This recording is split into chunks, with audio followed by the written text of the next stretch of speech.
কৌশলের নামে গুপ্ত কিংবা সুপ্ত বেশ ধারণ করেন বিএনপি কর্মীরা। ফ্যাসিবাদ বিরোধী আন্দোলনের তীব্রতা কখনো কখনো হয়তো কিছুটা সীমিত হয়েছে, কিংবা আন্দোলন কখনো তুঙ্গে উঠেছে, এবং এই আন্দোলন করতে গিয়ে বছরের পর বছর ধরে অসংখ্য গুম খুন করে অপহরণ, মিথ্যা মামলা, হয়রানি, নির্যাতনের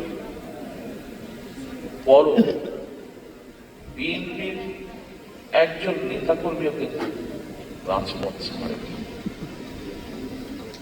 একই পরিবারের এক ভাই গুম হয়েছে, আরেক ভাই গিয়ে তার জায়গায় পরের দিন রাজপথে আন্দোলনকে আরো তীব্রতর করার প্রতিজ্ঞা শপথ নিয়ে দাঁড়িয়ে গিয়েছে।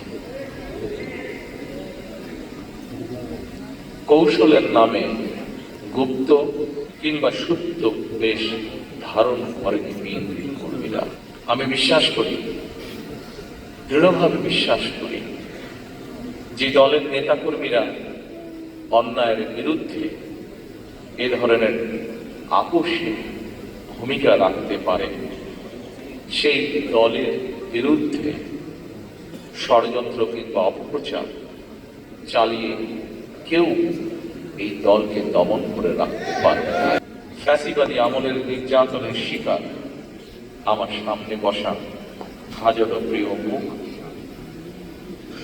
আপনাদেরকে আত্মত্যাগ, আপনাদের বুক ভরা কষ্ট, আমরা যারা আজ পেছনে রয়ে গিয়েছি, আমরা আমাদের সর্বশক্তি দিয়ে চেষ্টা করব যাতে এটি বৃথা না যায় ইনশাআল্লাহ।